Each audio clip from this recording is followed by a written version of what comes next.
Shikues nderuar, ju përshëndes, unë jam Andi Bora, mirë se vini në Sken Krimi. Do të trajtojmë disa çështje sonte, do të ndalim në pjesën e parë tek fakti që drejtori i përgjithshëm i policisë së shtetit Skënder Hitaj shkoi vet në qytetin e Sarandës, ku tha që gjendja në atë qytet është e patolerueshme. Ai dha një sër mesazhesh në raport me policinë e shtetit, ku është kërkuar një kontroll më i madh dhe shkputja e lidhjeve kriminale të policisë në raport me çdo band që është aktive në vendin tonë. Çfarë po ndodh? Cilat janë këto lidhje? Kush janë bandat cilat po veprojnë në qytetin e Sarandës që kërkuan që vetë drejtori të shkonte atje? Në pjesën e dytë do të ndalemi për të folur për dosjen e Shkodrës që përfshin emrin e Izmir Sakicës dhe që ishte edhe një shtetas i pa identifikuar që sipas hetimeve të SPAK cilësohet si një person i cili po ndihmonte Izmir Sakicën për të kryer qitje, megjithatë emri i tij sot është zbuluar nga mediat dhe ai është një punonjës policie në qytetin e Shkodrës, përse SPAK nuk mundi ta verifikonte emrin e tij më herët përpara se dosja të shkonte në gjyq. Do të ndalem në pjesën e tretë për të folur për mbledhjen që u zhvillua në gjykatën kushtetuese me 8 antar të kësaj gjykate për pavlefshmërinë që kishte kërkuar mbrojtja Erion Veliajt për masën e arrestit me burg. Megjithatë gjykata nuk dha dot sot një vendim, por ne do të analizojmë se cili mund të jetë vendimi që do t'japi gjykata kushtetuese dhe çfarë do të ndodhë me gjykatën e lartë më 28 maj. Do të flasim dhe për një përgjigje të dhënë nga kryeministri Edi Rama për sa i përket pyetjes që u bë nga një media estoneze, prestigjioze Post Times, e cila e pyeti në raport me Belinda Ballukun dhe përgjigjja që ai dha që në kuvend ne do të bënin të njëjtin gjë, pasi SPAK nuk solli asgjë për korrupsion, por vetëm keq menaxhim të le të themi dhënies së tendrave në vendin tonë. Çështja tjetër, ku do ndalemi, do të flasim për rikthimin që bëri gjykata e shkallës së parë kundër korrupsionit dhe krimit të organizuar për hetime të mëtejshme në raport me gjyqtaren Irena Gjoka. Çfarë konstatoi gjykata kundër korrupsionit dhe krimit të organizuar, çfarë hetimesh do duhet kryen dhe për çfarë po bëhet e gjithë kjo. Në pjesën e fundit do të ndalemi për të folur për raportin e avokatit popullit i cili kërkon mbylljen e 5 burgjeve në vendin tonë pasi janë konstatuar kushte, le të themi, të pajetueshme për të burgosur, duke nisur nga një cilësi skandaloze ku ata jetojnë deri tek mungesa e shumëllojshmërisë dhe pamjaftueshmëria në ushqim. Kush janë këto burgje dhe çfarë mund të ndodhë kur këto burgje sot janë të mbipopulluara? Mirë, le të ndalemi tek pjesa e parë, flasim për gjendjen e policisë së shtetit sot, lidhjet me krimin dhe çfarë po ndodh në qytetin e Sarandës. Teksa në Duke u duk sikur Saranda po vuante nga ndërtimet e palishme, historia shkon pak më thellë, me përfshirjen e policisë dhe zyrtarëve të saj në aktivitetet e palishme të grupeve kriminale. Nëse disa ditë më parë u ndaluan 4 zyrtar, mes tyre dhe shefi komisariatit Sarandë për skema korruptive për ndërtim pa leje, të martën u ndalua dhe një tjetër zyrtar, Edmond Ruçi, për korrupsion, pasi dyshohet se nuk ka hetuar siç duhet, një ndalim të 2 të rinjve, të cilët u kapën me ashash. Situata e sigurisë në Sarandë është vënë në qendër të kritikave dhe kërkesave të forta për reagim nga kreu i policisë së shtetit, Skënder Hita. Gjatë takimit të zhvilluar me strukturat e komisariatit policisë Sarandë, ai kërkoi reflektim të menjëhershëm, përgjegjësi institucionale dhe rikthim të besimit të qytetarëve tek policia. Takimi u fokusua tek siguria publike, zbatimi i ligjit dhe forcimi i kapaciteteve reaguese të strukturave vendore të policisë, ndërsa mesazhi kryesor ishte i qartë: situata aktuale në Sarandë nuk mund të tolerohet më. Drejtori i përgjithshëm cilësoi të papranueshme gjendjen e krijuar në qytet, duke theksuar se përgjegjësia bie drejt për drejt mbi strukturat e drejtorisë vendore të policisë Vlorë.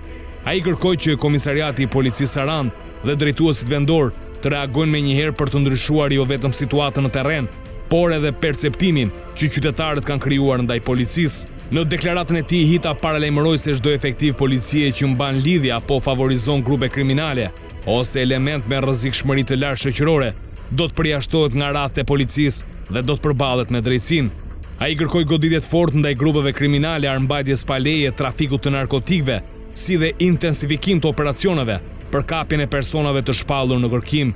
Sipas tij, çdo aktivitet kriminal që synon rendin dhe sigurinë publike duhet të marrë përgjigjet menjëhershme nga strukturat policore.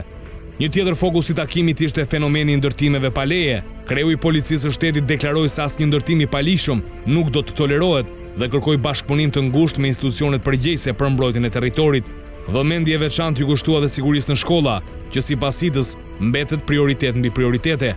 Ai kërkoi angazhim maksimal deri në ditën e fundit të vitit shkollor për mbrojtjen e jetës dhe shëndetit të nxënësve, sigurimin e informacionit nëpërmjet agjentëve të policisë kriminale dhe goditjen e personave që tentojnë të përfshinë të rinjt në aktivitetet palishme. Në drejtim të rendit rrugor, drejtori i përgjithshëm urdhëroi kontrolle më të forta nga policia rrugore dhe patrullat e përgjithshme ndaj shkeljeve që krijojnë kaos në qarkullim, parkimeve të gabuara, automjeteve të modifikuara dhe çdo formë tjetër palishmërie në rrugë.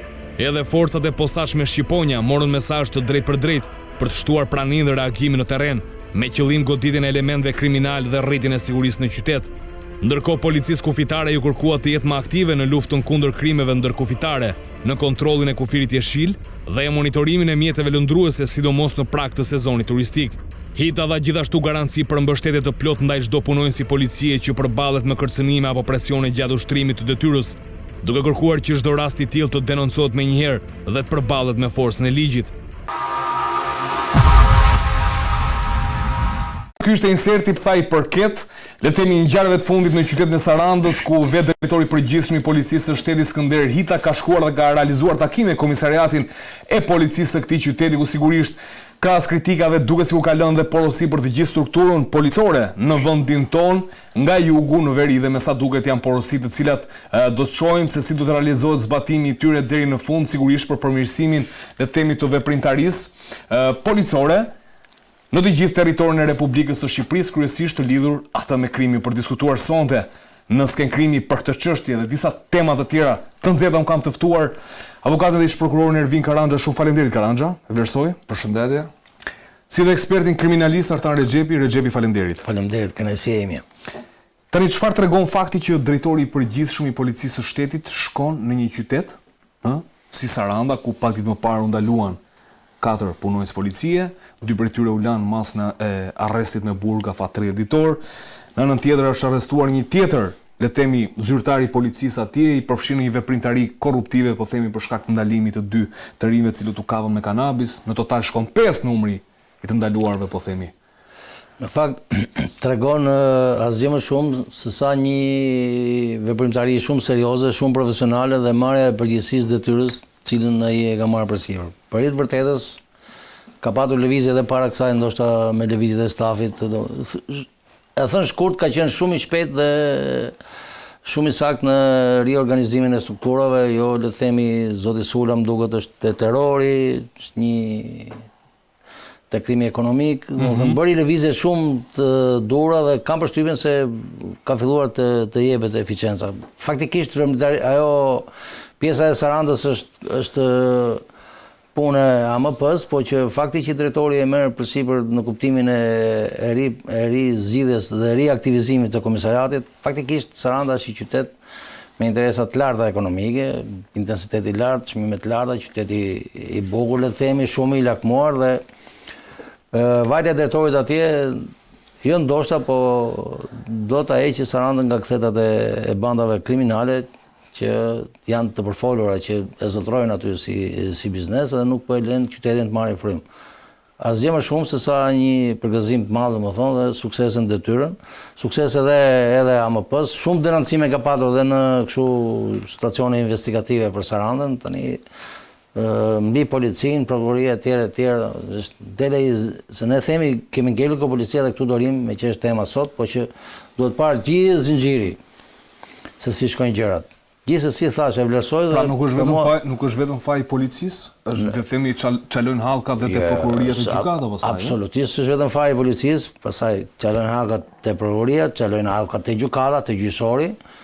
Po Saranda me që kemi fjalën për Sarandën, pastaj çalojnë hallkat te politika që nuk i jep policisë frymën e dur. Ju garantoj, do ta them figurativisht, domethënë, policë me një këmbë të bën zbor nëse ka mbështetjen, jo për konotacion negativ, e them kështu thjesht.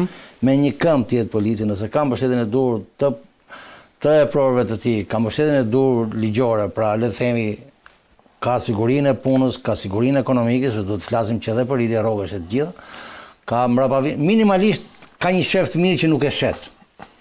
dhe nuk penalizohet drejt për drejt. Janë situata që ne i kemi provuar gjatë punës tonë në polici, kemi pasur, le të themi, për klaset mëdha, dhe le të themi na ka mjaftuar qoftë edhe mbështetja e prorit të drejt për drejt, që të mos penalizohemi. Kështu që për mua është i treguesi nga do ta kthesh është tregues shumë pozitiv. Përgëzime për detyrën, sinqerisht unë në distancë kam opinion pozitiv, dhe siç duket do lëvizin mirë gjërat. Ndryshe nga parasi ti që mund të ishte shumë profesionist, po doli shumë, mbajti një profil shumë të ulët, shumë të distancuar, ndoshta ashtu për shkak se u përfol për ca lidhje e menaxhoi vetë, domethënë atë pjesë, mund të jetë pjesë taktikës ti. Unë shoh ndryshime pozitive në polici. E qartë. Diçka po ndodh, domethënë tronditje ka nevojë, këtu e kemi thënë, policia ka nevojë për tërmet, inshallah ky tërmet i vazhdon. Derisa të pasaritet godina, ka nevojë për pastrime të tjera, ka nevojë edhe për përgëzime të kuadrove që punojnë, ti ka përgjën këto shkallët e gradave. Kush punon, të ecin karrierë, jo po komisione, jo nuk jam dakord për këtë pjesë. Ka një nivel shkollimi, karriera, shivi rezultatet në punë, le të ketë kapërcime të këtyre etapave për mendimin tim, pastaj edhe stimulime në pak siç e tham duhet të ketë. Patjetër. Faleminderit Rexhepi. Është e papranueshme situata në qytetin e Sarandës, ka thënë Hita, dhe kjo është përgjegjësia drejt për drejt e drejtorisë vendore të policisë Vlorë, ndaj kërkohet reflektim, përgjegjësi dhe rikthimi i besimit të qytetarëve tek policia, cili do që do mbaj lidhje apo do favorizojë grupet kriminale dhe element me rrezikshmëri të lartë shoqërore, do të përjashtohet nga policia dhe do të merret drejtësia me të. Ky është mesazhi nga Saranda tani. Në çfarë faze është aktiviteti kriminal në këtë qytet? Goditja, le të themi, e 4 policëve, po them goditje ose ndalimi i tyre në raport me një ndërtim pa leje, ndoshta ishte sebebi ndërtimi pa leje dhe po kërkohet pikërisht shkputja e marrëdhënieve me krimin. Në qytetin e Sarandës kohët e fundit, se kishim kohë që është një qytet i qetë, kemi parë ngjarje kriminale që lidhen kryesisht me vijën mbretërore, pra me investimet aty, me pushtimin e pronave, kemi pronat të marra me letra të falsifikuara. Pra kemi një problematikë të tillë që kohët e fundit ka marrë një zhvillim shumë të madh, pra zhvillimi i krimit. Pra krimi po shtrihet këmbkryq në Sarandë. Pra krimi këmbkryq Sarandë. Policia e shtetit ka informacione shumë lidhe me veprimtaritë kriminale, por ne duhet të qëndrojmë tek ato raste që janë provuar, se mund të kesh informacione, por provueshmëria e ngjarjeve është tjetër. Dhe në rastin konkret të arrestimit, në rastin konkret, është konstatuar nga verifikimet e para që është një plazh pa leje të patën mund të thush që është me një vend mshet, me mas një shpati, që se ke dhe zona të për shkakun që janë zona mas shpateve, që nuk e shef dot. Po aty e ke në rrugë, e ke qartë. Pra si ka mundësi që nuk reagon shteti. Pra e para herë duhet kemi problematikë dhe të Bashkia e Sarandës. Bashkia e Sarandës nuk është aty kot. Pra nuk është aty kot. Ndërtimet të bëhen sipas rregullave. Ne jemi pro investimet bëhen. Investimet bëhen sipas ligjit, pra duke respektuar pronarin të parë. Kush është pronari? Tokës, marrja atë që i takon, investitorit marrja atë që i takon, dhe përmirësimi i pronës është detyrë e gjithë qytetarëve shqiptar, duke filluar në Tiranë, në Durrës, Kavaj, qoftë edhe në Sarandë. Por i është duk rrugë si më e lehtë që merr pronën e tjetrit, falsifikon dokumentet, është shumë rrugë e thjeshtë kjo me falsifikator, domethënë që merr pronat. Ka dhe sigurinë e mbështetjes. Dhe pronari i tokës i vërteti shef që ndërtohet një pallat në tokën e vet dhe thotë çfarë bëj thotë. Unë jam gjykat, gjykatat janë shkatruar se s'ka afat që mbaroj gjyqi dhe arrim në këtë pikë. Arrestimet e fundit në Sarandë, pam dhe vendimet e gjykatës, është një çështje që gjykata ka lënë arrest në burg me afat 30 ditor, pra mbledhjen e provave. Në 245 ç i kodit procedurës penale thotë që vendoset afat për shkak se këta persona rrezikojnë marrjen e provës. Pra provat duhet mblidhen. Duhet dhe prokuroria, organet e ndjekjes penale të bëjnë një punë më të madhe për sa i përket problematikës ndërtimeve pa leje, duhet shifen me prioritet, çështjeve penale të falsifikimit dokumentave duhet shifen me prioritet. Pra të mos ten që gjërat të agravojnë dhe t'i kapim në momentin e fundit. Pra se ky është një moment fundor. Mua më vjen keq, falani, edhe për punëtorët e shkret. Se ti mos i le që në fillim ato. Ti e le aty bëhet gjitha investohen dhe para. Pra investojnë fare në fund i fut madrapikun. Si shnodhin në theth, ndodh tu pra ku është shteti? Ku jeti si shtet? Me asi vet. Pra ti le njerëzit të investojnë para dhe në fund fare thot stop, përse ky është stopi dhe merresh me policinë. Ndërkohë që funksionimi total i shtetit janë të gjitha hallkat bashkë. Është bashkia, kontrolli i territorit, sepse nuk është një territor me mijëra kilometra, aty është territor, aq është plazhet, se s'ka në Sarandë s'ka dhe shumë plazhe, është plazhi publik dhe këto plazhet e vegjël. Pra, në qoftë se IKMT dhe vetë policia do të ishin treguar e temi, po ta them të sinqerta në raport me punën, a do ishte ndërprer kjo lidhje me grupin kriminal? Unë duhet që nuk I jep hapësirë këtij grupi kriminal veproj. Nuk mund të lidhem me, unë them përgjegjësia është e bashkisë. Nuk është vetëm IKMT-s Dega Sarandë. Ata e shohin vetë ndërtimet pa leje. Pra duhet rrit kontrolli I territorit. Kontrolli I territorit do të thotë që një person mos ketë nguli I gosh, pra gjoti I zhurmën mund. Ç'është kjo zhurmë, vit kapim flagrant në shtëpi. Ktu po konstatohet hapur, kjo është hapur. Pra ai po vjen po ta bën mes ditës, se kjo është mes ditës që janë tu punu, se punëtorët kanë qenë mes ditës dhe ata janë viktimë, se kanë ardhur me marrë pagë aty, por çdo gjë duhet me leje. Pra merr lejen, I takon leja, si takon leja, është zonë mbrojtje apo jo, duhen parë. Jo të punohet në fshefta, sepse fati që punohet në fsheftas, ti tregon se ke diçka për të fshehur. Sepse kur je në rregull, ti s'ke pse tremesh.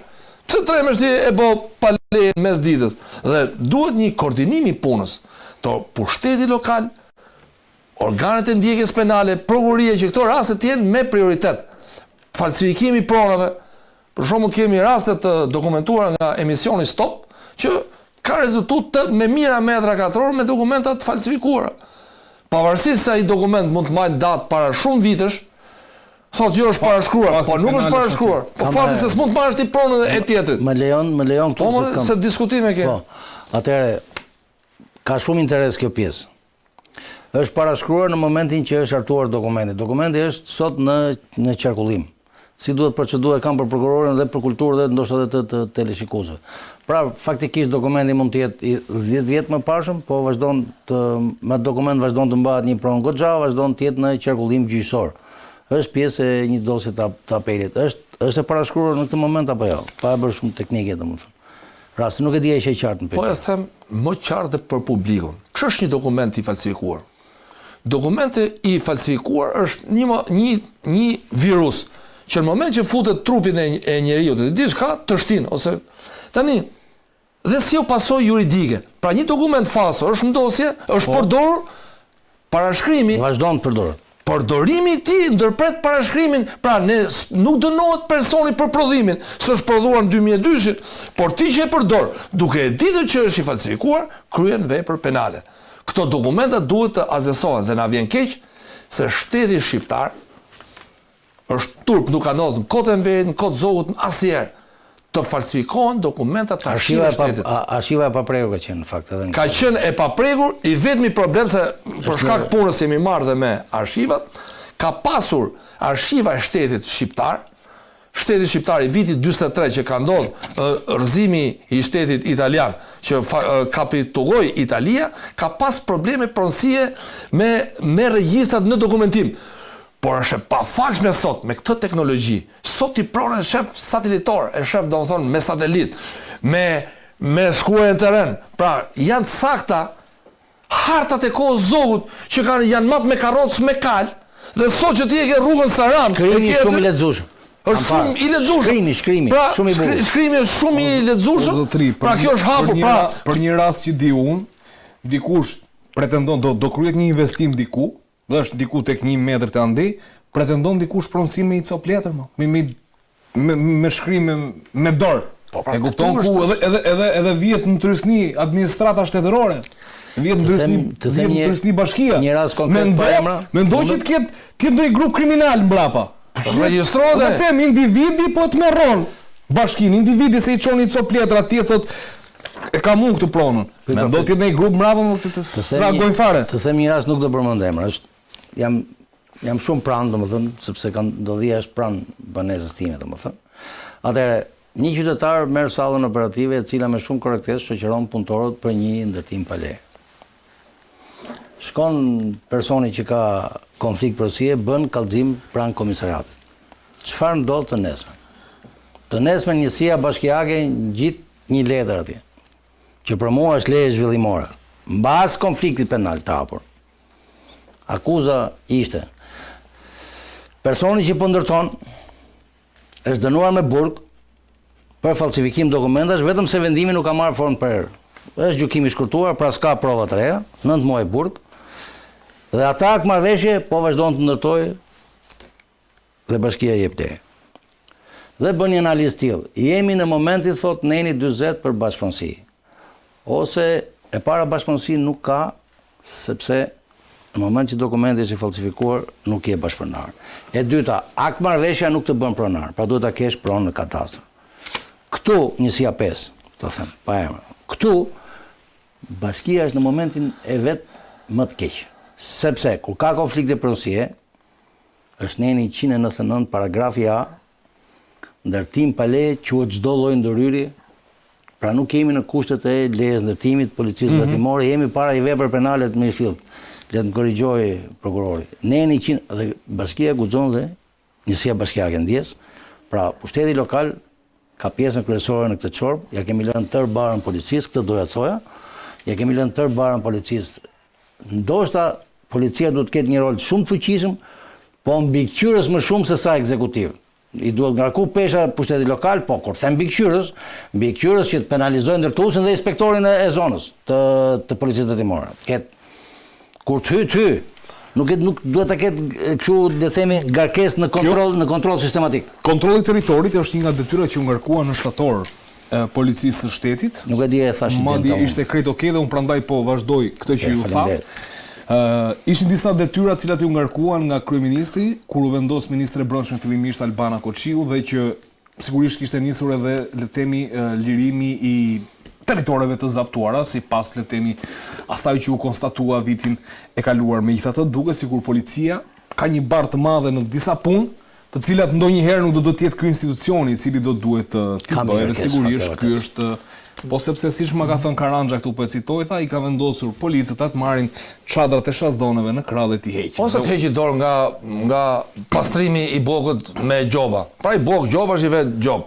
Ti ve gjobat bashkiaku, policia rendi duhet të ketë dinjitet. Ky është njëri hall që ne i qajmë policisë të drejtë ku të shkojnë policë. Me shumë të drejtë. Mirë, po çfarë ndodh? Ky është njëra pjesë që ne sigurisht do ta nxjerrim në pa dhe të dalin në mbështetje, të dalin në krah policisë. Ana tjetër, ku nuk duhet të dalin në policisë dhe duhet i godasim në ata, le themi nga pikpamja metaforike, është lidhja atyre me grupet kriminale, ta thot drejtori i përgjithshëm. Kaq keq është situata Rexhepi? Po e rëndë situata. Lidhja me grupet kriminale është e rëndë. Pa dash xheremra një materiale pam aty ke dhomë. Pra mbyllin syt për gjëra shumë të rënda. Nuk identifikojnë, nuk zbulojnë persona, pastaj vetëm kur na del, atëherë po ju them. Duke respektuar punën e SPAK-ut dhe të gjithë shërbimet, më thoni një ngjarje, unë se di, po ne e dim ta vëmë në kornizë, që është bërë zbulim nga një punë e mirëfillt operative. SPAK-u nuk është se s'ka, flas për ngjarje të mëdha. SPAK-u po bën një punë relativisht të lavdërueshme, por i ka qofte në zgarë të pjegura nga Sky Enkro, nga të gjitha.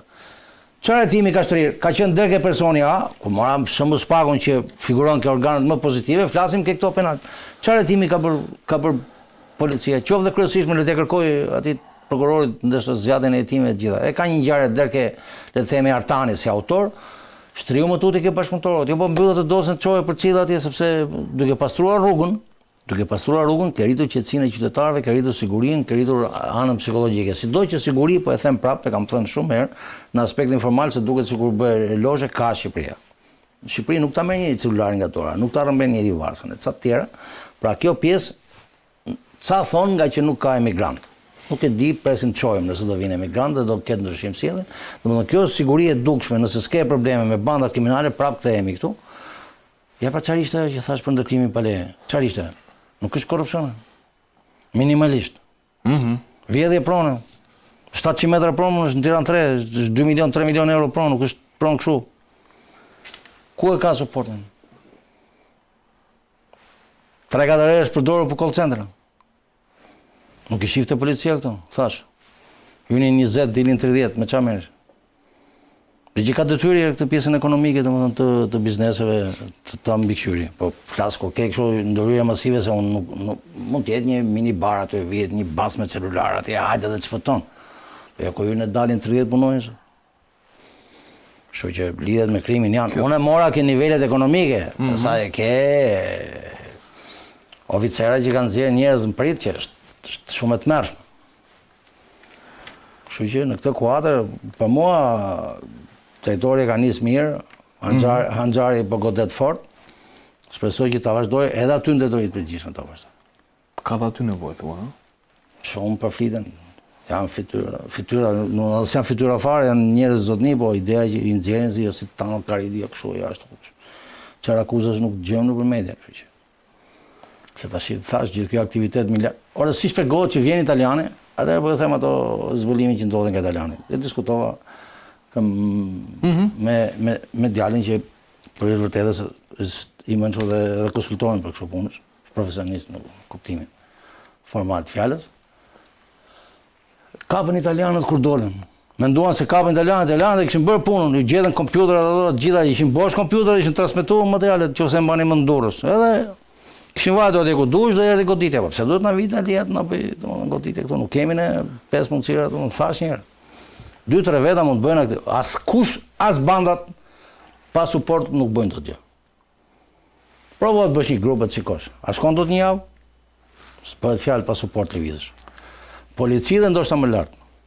E qartë. Ndoshta do edhe ke shërbimet inteligjente. Nuk bëhet fjalë. Nuk bëhesh dot, nuk lëviz dot, nuk e ke kështu pa pas një suport fuqishëm. Edhe ata që kanë për plazh, si vetëm kanë qenë ata. Ku bëhet ai plazh me Sarandës? E ku Sarandë? E qartë. Faleminderit Rexhepi. Një pyetje Karanxha, meqense kemi tek policia, tek krimi, tek transformimi që kërkohet, se duhet të ta kuptojmë, të analizojmë pak. Tani, njëra anë u goditën punojës të policisë. Policia e thotë trosh që ka një grup kriminal. Nuk do duhet goditur grupi kriminal? E para? Patjetër. A do duhet punohet mbi këtë fakt për goditur grupin kriminal? Sigurisht edhe policia t'ju jap mesazhi që po bashkëpunuat do t'ju presin fijet në raport me policinë dhe përballur me drejtsinë. Edhe dyta, nëse shkputen fijet tek policia të grupeve kriminale, ai shpëton policia. Tani, grupi kriminal, siç e dim, hetohet nga ana e SPAK-ut, grupet e strukturuar kriminal. Por derisa dalim te grupi kriminal, duhet mbledh prova te çdo dyshimi të arsyeshëm që kemi të bëjmë me grup kriminal. Informacioni është informacion, prova është provë. Fati që vetë Hita ka shkuar në terren, pra ka shkuar në Sarandë, kjo do të thotë që kemi të bëjmë me një situatë të rëndë të rendit e sigurisë në zonën e Sarandës. Kemi të bëjmë me një luftë madhe me krimin. Nën zë thotë është më keq se jugu italisë. Është bërë pra një mish-mash. Pra kemi një situatë shumë të vështirë. Se çfarë problemi na lind? Po të bëhet një krahasim midis ndërtimeve pa leje që janë raportuar me një qytetar që ka bërë një penxhere për shembull, ose me një tent, besoj se kjo do jetë dokumentuar, kurse këtu që është bërë gjithë kjo e modhe, pra që këtu dilet në rastin krahasimor është lehtë krahasor. Sa ngjarje ke raportuar në lidhje për ndërtime të tjera, sa ngjarje është raportuar këtu? Çfarë peshe ka? Çfarë peshe? Pra, krahasimi tregon që ne do të duhet një seriozitet nga organet e ndjekjes penale në lidhje me verifikimin e rasteve. Nga ana tjetër, nuk duhet që oficerët ose dhe organet e ndjekjes penale të jenë formal, që të jenë rregull me kapa afatin, s'duhet të jetë çështje afatin. Duhet të jetë çështje provushmërisë, duhet të jetë lart. Në Sarandë, edhe në ngjarje e fundit, vrasje po të kemi, ishte një konflikt me një beach bar që kishte ndodhur për ndarjen e fitimit. Pra çdo gjë lidhet me pronat. Ata që u zhdukën duket të tilla konflikte. Po kemi shumë ngjarje që lidhen me pronat në Sarandë. Pra me pronat, pra këtu duhet një ndërhyrje e menjëhershme me qëllim për të ndërprerë pasojat e mëtejshme të veprave penale. Sepse kjo kemi me ndërtim mund ndodhin ngjarje të tjera.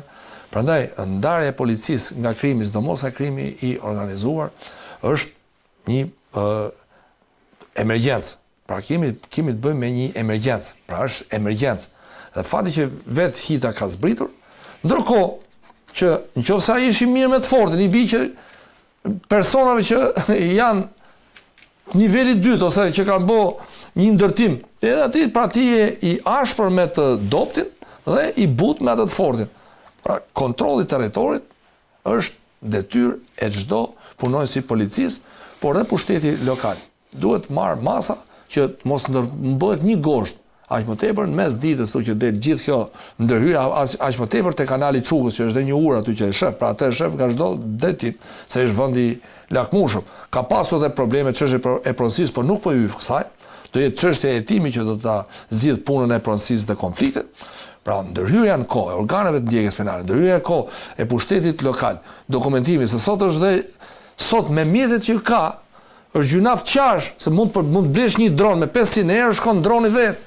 Shkoj shef mund të rish lokal, rrin lokal, çot dronin, e ka autonominë deri 30 km, shkoj shef në vijë ajrore. Edhe deri në 14 me teknologji s'lejohet, e kanë dhe më. Po, ata kanë dronë. Pra, me këtë lloj zhvillim shkence, që tjetë karroca e kohës zogut, karroca me kal që mas të territorin më e saktë, atëherë ne kemi rënje të shtetit.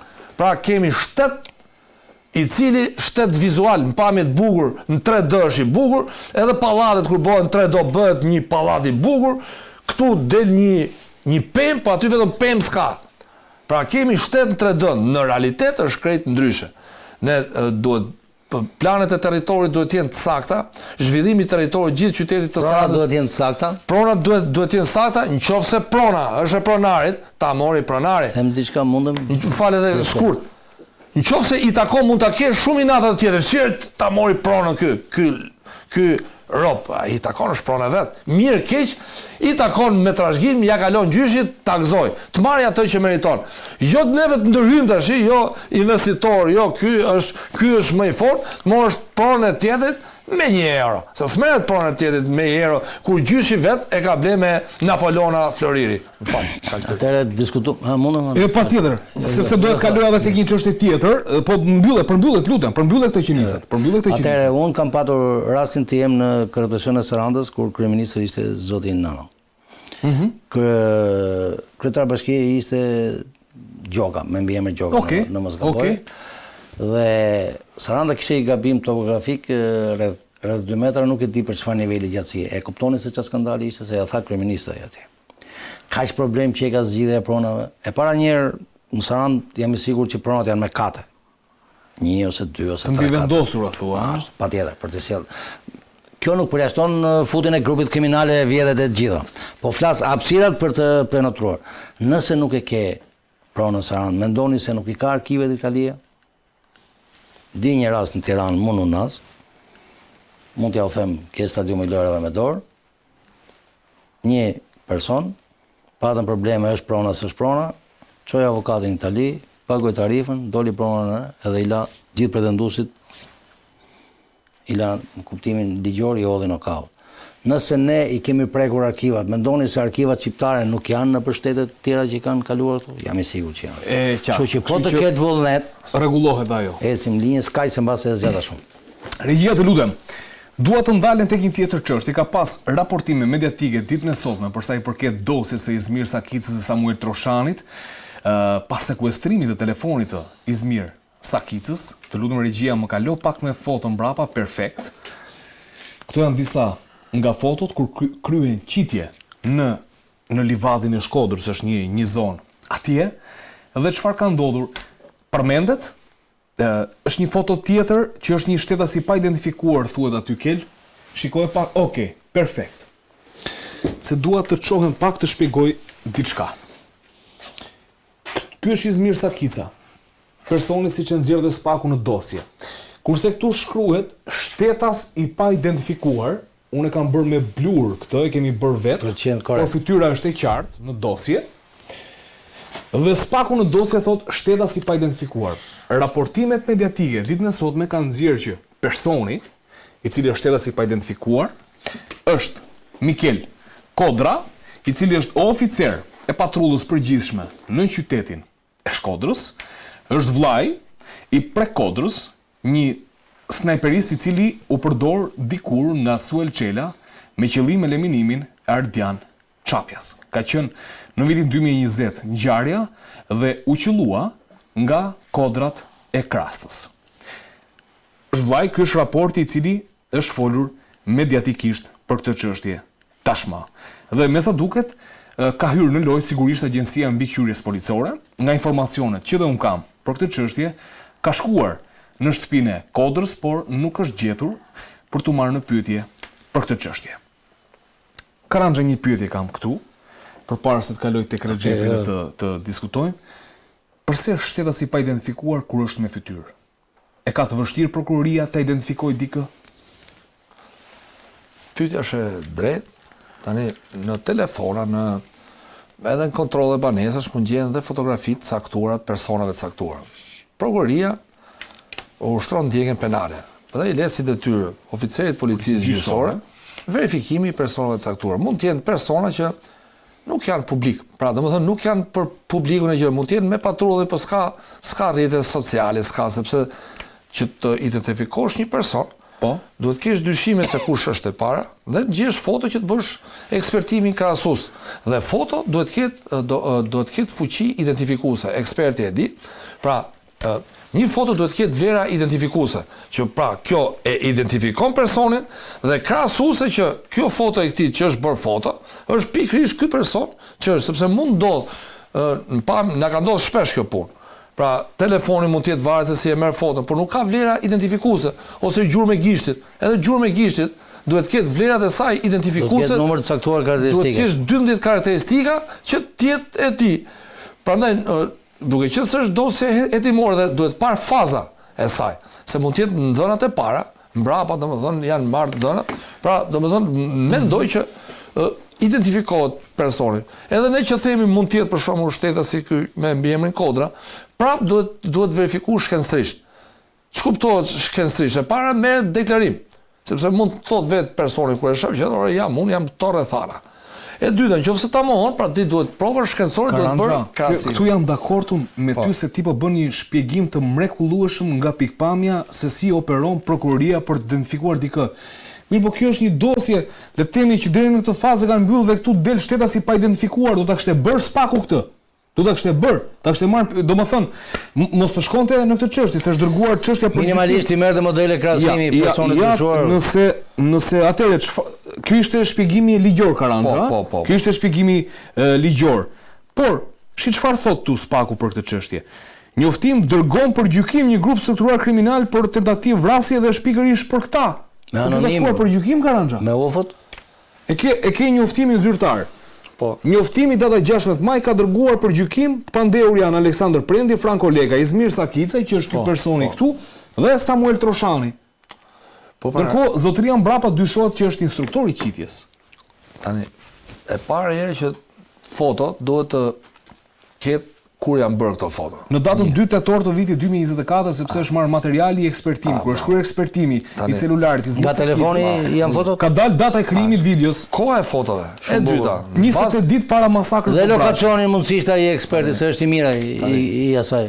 Lokacionin. Kjo ka nevojë për hetim, për shembull, koha ti ke zbulu kohën e kryes veprës penale. Duhet gjej eksperti, se një ekspert i mirë, sepse ose një oficer i mirë shikon fotot dhe kujt i korrespondojnë me zonën. Për shembull, këtu është qelluar me një armë. Pra, si do ta provosh që ky është? Pra, duhet shku te vendi ngjarjes aty, dhe nëse të shohësh ka armë apo jo, se ne na ka rezultuar kemi bërë qyre mas një farë kohe, duhet verifikohet. Pra, se dhe arma mund të kesh një foto, po arma duhet verifikohet me akt ekspertimi balistik. Pra, ka nevojë për hetime. Pra, me zbulu vendin ku janë, duhet ketë i gjuhë, pra bëhet një qyre me parafërsi, sepse livadet janë shumë mëdha. Për shembull kur del xhiro aty, edhe xhiro dalë shumë kom, janë shumë mëdha. Dhe duke gjetur vendin, pra kjo është nga detyrat e policisë gjyqësore që prokurori e le për detyrë. Çfarë vepër është kryer, se këtu, nëse është kryer vepër penale, me këtë episod po flas, diskutohet armbajtja pa leje në vende publike, se është vendi hapur. Pra është kryer në 278. Por të provosh armbajtje duhet të provosh gjithë armën. Po mund të jesh gzhojat. Po andi e ka pse nuk identifikohet fytyra një herë, pastaj të kalojmë tek ajo. Pse është lënanash apo e gabova? Tani, kjo është ideja se këtu është vepra penale. Edhe vepra penale. Jo, dakor, nuk diskutohet. Mendova që andi kishte kështu. Jo, unë aty nisa, pse nuk identifikohet më vlla? Ka që vështirë. S'ka për vepër, s'ka për punë më. Janë dy pika. Do verifikosh personi kush është këtë, sepse mund të ketë për shembull se ka qenë instruktor, duhet provohet. Duhet provohet që ka qenë instruktor dhe e dyta, nëse këtu në këtë vend i korrespondon ky vend ku është dhe të bëhet qyje këtij vendi. Se duhet shkohet me njëherë që të bëhet qyje, sepse mund gjen prova. Kjo është ta them unë. Në vitin e krijuar, kjo këtu, pas me, në datën 2/10/2024, evidentohet fakti si shtetasi Izmir Sakicaj po gjuar me një armë zjarri në një zonë në dukje të pabanuar. Duke sikur shtetasi pas tërvitet të gjuaj me armë zjarri të gjatë. Në fillim të videos shfaqen dy shtetas, njëri i veshur me zeza dhe me kapush në kokë Izmir Sakicaj dhe një shtetas tjetër mashkull i veshur me xhup të zi, pantallona kafe dhe një çantë të lidhur në pjesën e përparme të trupit. Duke sikur shtetasi i pa identifikuar e mëson shtetasin Izmir Sakicaj si të përdor armën. Pas largimit të shtetasit pa identifikuar, Izmir Sakicaj gjua në breshëri. Fragmentet videos janë disa foto. Ta bëjmë kështu me leje si në shkollë. Tani do ta bëjmë me leje, faleminderit shumë Karandra për shpjegimin. Atëre. Pjesën penale e qau prokurori dhe nuk kam ndërmend të hyj sepse në zona që si njoh nuk hyj. Atëre këtu ka shumë momente për ta përjashtuar, shumë momente për ta afruar. Problemi i parë qëndron.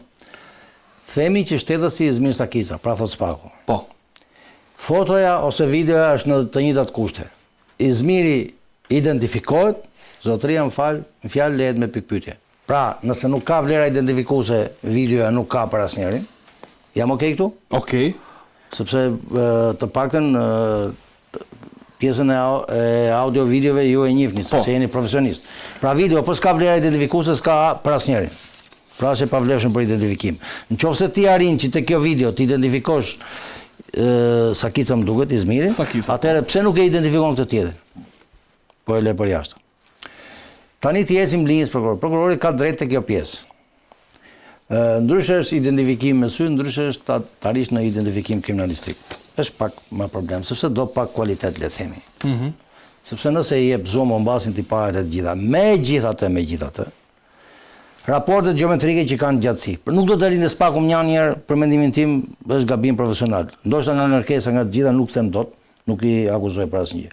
E para, raportet gjeometrike që kanë të dy me njëri tjetrin. Pra sa është Sakicaj, sa është ai. Po. Çfarë diferencë kanë? Qofse raporti gjatësisë tyre është kaq e kaq, ju qase pak. Qofse është profil, raporti vesh, atëherë janë, që tregoj për qytetarët, janë disa viza që janë shumë fikse. Po. Goja, hunda, syt, vesh, distanca e syve, që janë baza e face detection. Por, kur nuk janë shumë cilësore, do bësh identifikim manual, se nuk ka kualitet dhe nuk ka programi i detektimit të fytyrës. Pra, nëse arrin të caktosh raportet e vijave, buzë, hund, mjekër, sy, vesh, dhe në profilin e tij arrin ti përcaktosh që ka raportet njëjta, je shumë pranë zbulimit të autorit. Pra shkurt dhe sakt nuk është lënë jashtë hetimit personit dyshuar. Shkak ngarkesa, shkak arsye të tjera. Prokurori tha një gjë, Karandra tha një gjë shumë të saktë, nga pikpamja që personin duhet parë se nuk mund ta ngarkosh me përgjegjësi penale se është shoqëruar me dikë aty dhe se është nuk e ka, është çështje komplet tjetër. Unë kam tek identifikimi i gjës, pa tek puna e timore. Nuk kisha për dënim. Domethënë këtu që t'jemi korrekt, jo, t'jemi korrekt dhe ne me audiencën, ndoshta edhe me vetë personin që na dëgjon. Dhe unë këtu e kam. Ti identifikon, atëherë të them diçka tjetër. Nga eksperienca ime, unë kam qenë në një eksperiment hetimor që është bërë në një vrasje në Gurzi, më duket lokali Zefilis, shumë vite përpara, me cilësinë e ekspertit të pavarur. Merit, le të themi, e prokurorisë së Shkodrës, një ekspert i pavarur i Palës dhe një laboratori qendror dhe shefi i ekspertëve të Shkodrës, dhe konstatova diçka. Në Shkodër, kjo nuk është aksion, por në paktën në Shkodër, ose më saktë te rasti jon, ishte një person që ishte dorëzuar dhe i kishte dhënë, le të themi, relativisht një rrugë të shtrëmbur hetimit.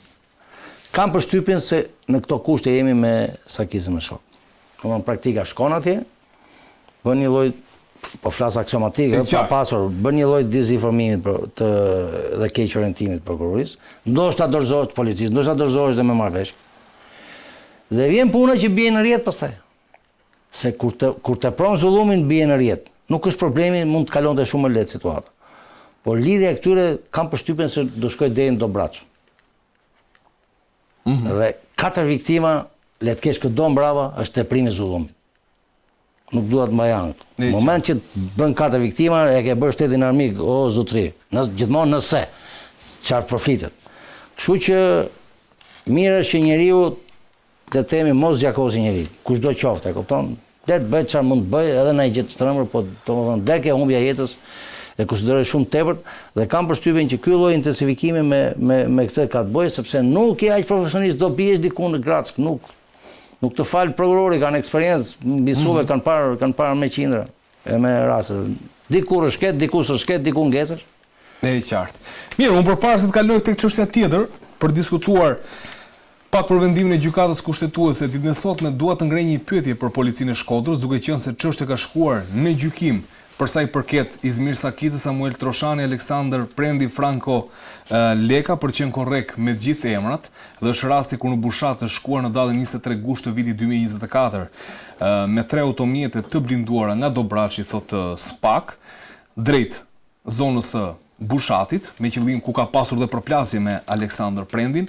Unë dua të ngrej një pyetje sot për policinë e Shkodrës dhe do shpresoja shumë në një përgjigje zyrtare, le të jetë njoftim për mediat, ka pasur një automjet të 4 jo të blinduar në këtë histori dhe ndoshta mund të jetë modeli Nissan Qashqai. Megjithatë unë pres një përgjigje nga ana e policisë së shtetit dhe shpresojmë sigurisht mos ketë patur fshehje të elementeve të veprës penale në këtë histori. Mirë, të lutem regjia më kalo pak me siglën dhe rikthehem për diskutuar për çështjen e Veliaj.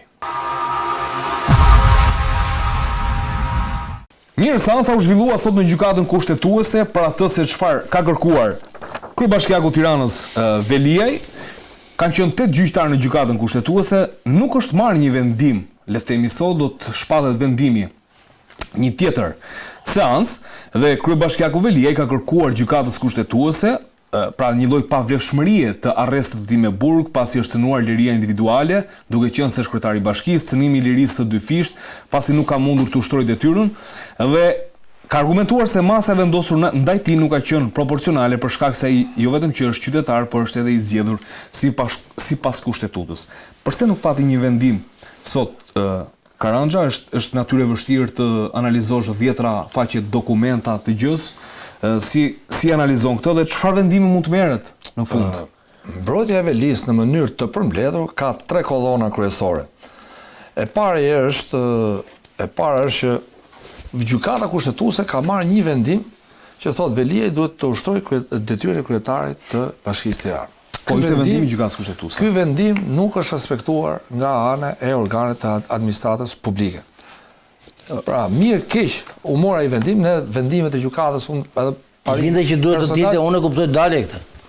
Ajo është penguar vendimi i gjykatës kushtetuese dhe pengimi i vendimeve të gjykatës për mua është më i rëndë se sa lirimi i Veliajit. Pra, është më e rëndë që gjykata kushtetuese këtij njeriu ne duhet i kishim ofruar kushte, sado i na ta kem, si çështje pronash. Është pronat vet le ta marrë. Dhe ne në moment që nuk njohim vendimin e gjykatës kushtetuese këtu, kemi rënje të shtetit. Pra, duhet ishin kriju kushte, duhet ishin ndryshuar qoftë rregullore burgjeve që nga burgu Velias ti ishte dhënë mundësia të ushtronte detyrën e kryetarit të gjykatës. E dyta kryetarit të bashkisë. Korrekt. Kryetarit të bashkisë. Ky njeri duhet ta kishte ushtruar. Dhe ç'kuptoj me ushtrim detyre? Ato kompetenca që janë në ligjin për pushtetin vendor. Çfarë i takojnë kryetarit bashkisë të INN nga fillimi në fund, përfaqësimi i bashkisë etj. Pra gjithë ato duhet t'ia ushtrohet. Dhe këtu duhet të ishte ndryshuar masa sigurimit. Një, e para, e dyta. Mbrojtja thotë është parimi i proporcionalitetit. Hetimet janë mbyllur. Pra pa i hyrë veprave, mund të kesh 20, 30 vepra, 100 vepra penale. Pra ne me këto vepra janë mbyllur hetimet? Po. Hetimet pasurore është gjë tjetër, se hetim pasuror mund të bëhet. Atëherë parimi i proporcionalitetit, pra çfarë prova shprishen, çfarë bëhen, dhe kjo masë nuk i përgjigjet proporcionalitetit, i cili sot është problem jo vetëm për Velin, por për gjithë shqiptarët. Ndërkohë kemi edhe ndryshimin e vendimit e praktikës së gjykatës lartë. Pra gjykata e lartë thotë që shiko, kur vendosin masë sigurimi, nuk duhet shifet nga vepra penale darës të rrezikshmëria shoqërore e personit, se kjo është praktika.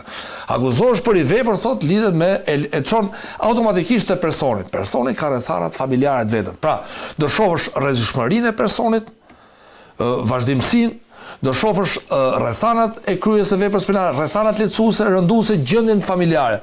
Por gjykata kushtetuese, kur i tha Velis do rish në detyrë, ka marrë fund filmin, nuk diskutohet më veni punës. Shkarkimi pa drejt. Shkarkimi është i pa drejtë dhe nuk diskutohet, Velia duhet të jetë në punë.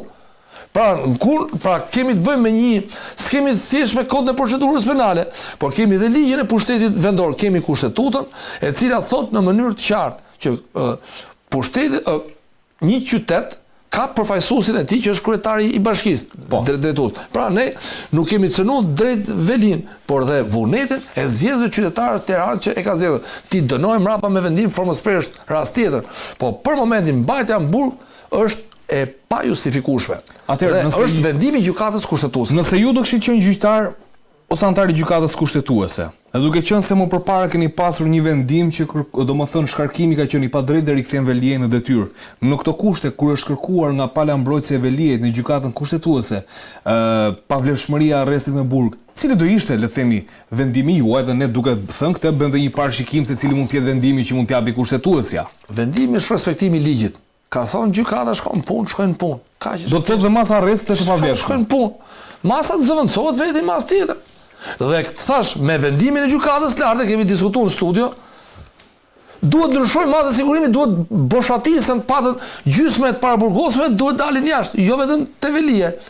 Pse thot avokati popujt mushën 5 të burgjet janë jashtë standardit. E kemi çështje për diskutuar. Ideja pra, ja dhe këtu dalim, që ne kush i futi shqiptarët në burg, i futën këto gjykata, atëherë ne duke llogarit praktikën ndërkombëtare, duke llogarit raportet e Këshillit të Evropës, duke llogarit vendimin e gjykatës lart, pra ne kemi një mbushje të burgjet dhe teprim me arrestin në burg. Zëvendësoi masën të vazhdoj gjyqje. Dhe të rasti zonës Balluku. Nuk u dha arrest. E kemi dha të diskutim. Po ideja është që të procedohet. Mos më ezaurosh. Pra jo, masë sigurimit mos shifet si masë dënimi. Doli procedimi do vazhdoj, shteti të si para. Por mos respektimi vendimeve është shqetësim në vendin tonë. Fakt i konstatuar nga gjykata e Strasburgut. Pra gjykata kushtetuese do të kthehen punë, nuk e kthej ata. S'duan më atë. Pa mirë, mos e kthej. Se kështu pa jo, po njëri gozhës t'jepi patkohet. Dhe arrim sot ku jemi këtë shtet. Pra, nuk respektohet shteti i drejtës. Pse shteti i drejtës? Pra, është dokumenti i falsifikuar që thot eksperti. Po. Si mund të vazhdosh ti prapë më? Prit sa të shkoj çështja në apel. Pra, prit komand mbi bar, është falso kjo.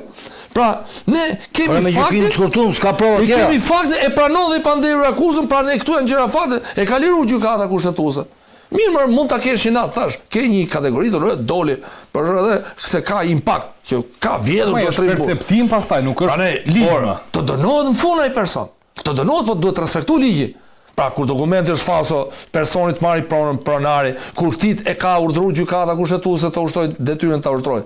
Sepse mos respektimi këtyre do shkojë nesër në Strasburg dhe kujt i kushton kjo? Mirë, ja, Velia ngelin burg. Do shkojë nesër në Strasburg, do vej penalitet gjykata Strasburgut, do i pagujmë pagën, do i pagujmë dëmin moral dhe taksat e qytetarëve shqiptar, të cilët paguajnë. Pra neve do pagujmë gabimet që bëjnë organet e ndjekjes penale. Marrim rasti Charles McGonigal. Po? Personi i cili ka falsifikuar prova duke përfshirë dhe zyrtar, domethënë edhe implikimin me zyrtar shqiptar. Po. Sepse kjo është akuza. Respektojmë parimin e prezumimit të pafajësisë. S'ka vepër për shqiptarët, por ç'a boni, shkojmë gjendje të lirë. U e tua, pranoi fajsin, 4 vjet burg, vendimin do rikun burg. Ai është duke dalë. Ai është duke dalë kurse çështja e spagut vazhdon hetimet. Ecin hetimet. Edhe pastaj dalim me janë faza të me del shteta si i pa identifikuar dhe pezuohet për mos zgjedhjet të autorit. E mbaroi burgun me Gonigali atje. Atëherë të respektohet shteti i së drejtës. Falsifikatorit mos ta marrë pronën. Duhet vetë shtetin vit hikit aty ku i tako. I tako kryetarit bashkisë ose një qytetari thjesht që ka pronën, ta marrë të hikit në punë vet. Respektimi i ligjit është detyrë. Kur nuk e respektojnë organet e ndjekjes penale ligjin, imagjinoti çfarë mund të jetë për një qytetar. Ai bit ngelet në burg, mas 3 vjetësh para burgim, ngelet arrest shtëpie, se shuhet masa. Kemi shumë raste shurje masës, është thes i madh aty janë. Domethënë është një thes shumë i madh që qytetarët gjenden shqiptar gjenden në arbitraritet plot. Prona po i merret, liria po i merret Dhe Zvarritje pa fund. Zvarritje pa fund, vetë drejtori i përgjithshëm i policisë shtetit thotë në Sarandë, po grupet kriminale kanë marrë dhe detin, pra kanë marrë tokën, detin, morën dhe ajrin, ti morën gjitha shqiptarëve. Tirana janë natyra biznesmeni grupet kriminale. Janë çik më të kanë që ishin bukur, po, e kuptova. Çfarë shikon këtë lëvizje që ka bërë Veliaj? E ka luajtur, le të themi, mirë lojën juridike mbrojtja e tij? Çfarë vendimi merr gjykata kushtetuese dhe çfarë pret me 28 maj me vendimin e gjykatës lartë kur është kërkuar ndryshimi i masës sigurisë nga mbrojtja e Veliajit? Unë do flas ke pjesa intuitive, sepse pjesën ligjore sqaroj me shumë mënyrë shtëruese prokuror. Për mendimin tim, unë gjykoj që po asfaltohet rruga që Veliaj të dalin. Po asfaltohet rruga? Po bëhet autostradë. Jo vetëm Veliaj, po ndoshta dhe Meta, në qoftë se s'rëndohet me në gjë tjetër, XYZ, ca të ardhur nga Dubai. Meta i ka firmos vetë to ligjet e reformës. Moralisht Meta më fal ndjesë ashtu. Po vuan atë që ka bërë vetë. I ka firmos vetë, sepse 7 ligjet ose ligjet e zbatimit të reformës. Po pra tash, sepse kushtetuta në 2016 kur është bërë ndërhyrje kushtetuese ka qenë marrëveshje politike, të majtë dhe djathtë, pra një bazë e gjerë. Zbatimet e ligjet për në kuadër të reformës drejtësi janë bërë nga Ilir Meta, votat e LSI-s, qoftë për shkarkimet e gjyqtarëve dhe prokurorëve në ligjin e vetimut janë ndryshme nga ato kushtetuese, janë falsifikuar ligje, janë ndryshuar, janë bërë gjëra të tjera. Dhe Meta moralisht i takon të rri aty, sepse i ka bë vetë, i ke firmos vetë maj, por praktikisht dhe ligjërisht duke llogarit kodin e procedurës në 228, 229, 230, kodit procedurës penale, praktikat e meriton dalë, sepse janë kriteret ligjore. Por morale, ai e ka se i ka firmos vetë, se është bashkë fajtor vetë. Pra e firmose, ish president, nuk është ai duhet pula që tiki, qartë. Edhe ta mendosh që e kishin këshilluar atëri që mos t'ia linte këtyre të PS-s t'i bënin këto ligjet, po ja laj. Atë ke informacion. Ecim Rexhepi. Edhe ka ngol gol prej shalësh. Tashi disa gola e kupton? Edhe një ndërkohësh. Po. Tani pjesa tjetër që gjykata e para njerë fillon historia sepse pata i debat me një studio tjetër për kafazin e xhamit. Kafazi i xhamit, unë le të them po jeci gjithë popullatës mbrapa, nuk e dija ka qenë direkt që në momentin që është bërë gjykata krime të rënda dhe është marrë si model. Mu kam qenë pjesë e grupit marrës dorëzim gjykatës krime të rënda dhe nuk mora pjesë ta marrë dorëzim për arsye teknike, nuk dua ta bëj pjesë të kësaj. E kam refuzuar kur isha në detyrimin e përgjithshme të Burgjit, me cilësinë e inxhinierit, duhet isha pjesë e grupit që ta merrja ndërzim për disa arsye, them që ishin ligjore, nuk mora pjesë. Pra nuk e di këtë pjesën a ka qenë kafazi i xhamit atje apo jo. Pjesa tjetër që është, kafaz xhami ka dhe gjykata e zakonshme penale. Që Meta, jo si Ilir, po si ish president, si figurë, si personalitet i shtetit shqiptar, disa herë kryeministër dhe atë kohë komentohesh si i suksesshëm nga tuajt, nuk duhet të ishte mbrapa atij kafazi, kjo nuk diskutohet. Rexhepi ti më rrëzon parimin e barazisë përpara ligjit. Se ka mbaruar. Do vike barazia. Më doqe. Atëherë, pyetja që unë shtrova dhe që u acaru debati, përse ky problem nuk është ngritur për qytetar thjesht. Pra nëse është shkelje për Metën, është shkelje për të gjithë. Sepse këta pretendojnë që nuk janë barabartë me qytetarët, janë një shkallë më lartë. Atëherë, kjo s'ka asnjë vlerë, për sa kohë ri një njeri për drejtim mjetit pa rregull, mbrapa kafazit, letëri për të gjithë. Ta kishit ngritur zërin për atë në mënyrë që të vjen historia aty atje dhe i ke zgjidhur këto punë. Rexhepi, nëse e heqin ta heqin për gjithë tani do të bëhet mirë. Tu e kisha. U pa puna. Atëherë po them për vetë fiton qytetarët. Edhe një histori personale. Të lutem desha për Velia. Okej, tregoj. Atëherë puna e kafazëve. Unë kam vajt ke burgu i Sarandës për kontroll një herë dhe për hir vërtetës pas atë zgarën e Çelikut dhe ishte shumë e tmerrshme këtë takim ato. Dhe më kujtua një herë ku kam qenë shumë i vogël dhe kam vajtur të takoj qyshin, domethënë i dënuar politik kuptohet, jo ai duhet pulash, dhe mezi arria dorën dhe i thash të lutem i thash atij drejtorit të kafazin më zhduk. Pra jam kundra kafazeve si koncept. Po, jam shumë dakord. Po ishte këtë doja të thoj. Pra në 28 maj pret që gjykata e lartë të ndryshojë masën e sigurimit për Nëse ka vonesë sepse nuk mund të themi tash që ky gjyqësor jonë është totalisht i pavarur, domethënë absolutisht, ka vonesë sepse ka dhe aty çarje politike, ka korridore të tjera, ndoshta edhe vetë për ta zbehur me një farë mënyre atë për t'i dhënë kohë gjërave, mendoj se do dali me vendim pozitiv. Thjesht intuit, nuk kam informacion, sepse as marrës kam profesion tjetër. Kështu që unë gjykoj që Velia do dali dhe eci dhe linjës prokurore. Në moment që flet gjykata kushtetuese të pëlqen, ndiq procedurën, gjej hapësirat ligjore për të ankimuar vendimin, çohet ku duash, por duhet i rish gatitur. Të mirë të këqij janë profesionistë nivelit të lartë, janë zgjedhur në nivelet më të larta të gjyqësorit, kështu që edhe çka Velia duhet të ishte në burg, nëse do kishte çështje penale, duhet të ishte në burg për çështjen e inceneratorëve. U la shumë njanga, je shumë i saktë. Dhe është kap për çështje veshmbathjesh. Kapet demi, kapet prej brirësh, jo prej pjesëve tjera të trupit. Nga bishti. Nga bishti ose poshtë bishtit. Po absolutisht je shumë i madh. Kishin bërë sajt 5D që flisnin brenda njëri tjetrit, i lanë gjitha këto. Dhe e di pse e kanë bërë këtë punë? Sepse populli është shumë i ndjeshëm ke mbathjet. Të mbathjet aty. E kupton ti, jo ke miliarda që i skandal. Sensacioni të reqe, megjithatë sigurisht prokuroria çështjet i ka në përduar si inceneratorin, si teatrin, si ekopark. Jo, inceneratori ona kalua. Me radhë, aty dhe të mbathjet ka dhënë shumë efekt. Ka dhënë shumë efekt. Do thënë se i pam dhe në internet ato të janë dhe ishin me vërtet ka pas shumë klikime në këtë pjesë. Okej, sensacioni, të re gjithmonë. Ndjekim se çfarë ka thënë kryeministri Edi Rama i pyetur në një intervistë për çështjen Balloku. Kemi dublim, rikthehemi për ta diskutuar. Të dy pretendimet janë të pasakt, por kështu funksionon me informacionin publik këto ditë, sepse së pari, ky nuk është një rast korrupsioni. Prokuroria nuk po akuzon atë për korrupsion, pra nuk ka akuzë për korrupsion. Ky është keq menaxhimi i prokurimit publik, i cili është larg korrupsionit sipas kodit penal. Së dyti, ne nuk kemi imunitet nga hetimi në Shqipëri, pra kushdo mund të hetohet. Unë vetë mund të hetohem nga një prokuror pa e ditur as që jam në hetim. E vetmja gjë që bën parlamenti është të thotë jo ose po për kufizimin e lirisë. Pra ne nuk menduam dhe ende nuk mendoj se duhet ta kishim bërë këtë. Jam gjithnjë më i bindur se bëm gjën e duhur kur tham të vazhdohet hetimi, por nuk mund ta kufizosh lirinë e dikujt thjesht në bazë të disa ndryshimeve për diçka që nuk është korrupsion.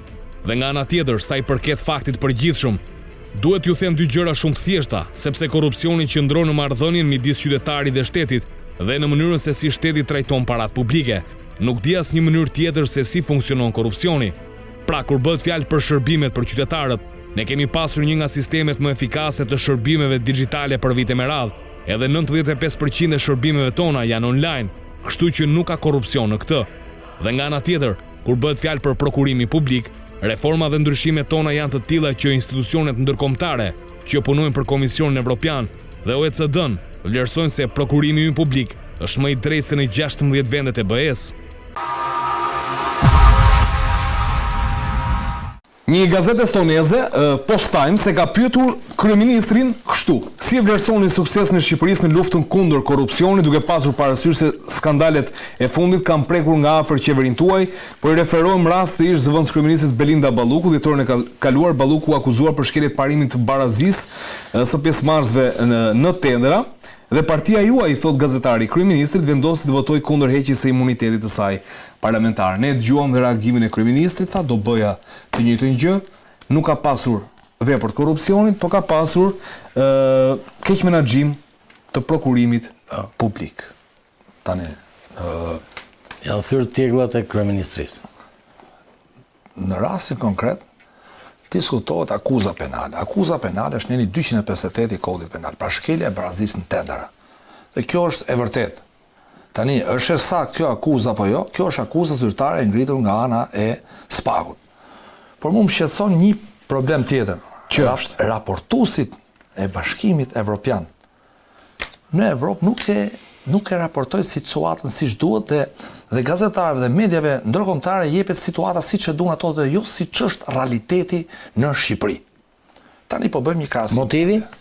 Motivi për shkaqe interesa ngushtësisht personal. Okej. Për të dëmtuar futjen e Shqipërisë në Bashkimin Evropian. Tani pse ta them? Sepse nuk duan me na fut ata, na harroje. S'duan me na fut, kanë përgjet i gjë tjetër. Kur mos na fushin se do falimentojë Europa, edhe euro. Ata ne s'duan të na fusin. Tani, çfarë ka ndodhur në rastin Balluku? Ne kemi diskutuar për mendimin tim juridik, dhe unë e diskutoj, kam personalisht kam mendim që është vepër penale tjetër. Por, duke qenë se akuza ka ngritur një akuzë deni 250 i qëndrojmë saj pa, kështu, domethënë mendimi jonë është analitik, kurse akuza zyrtare është nga ai që e ka dorë. Pra prokuroria ushtron drejtën penale është deni 258. Tani çfarë ndodh? Zonja Karçanaj e Akshit e akuzuar për grup të strukturuar kriminal.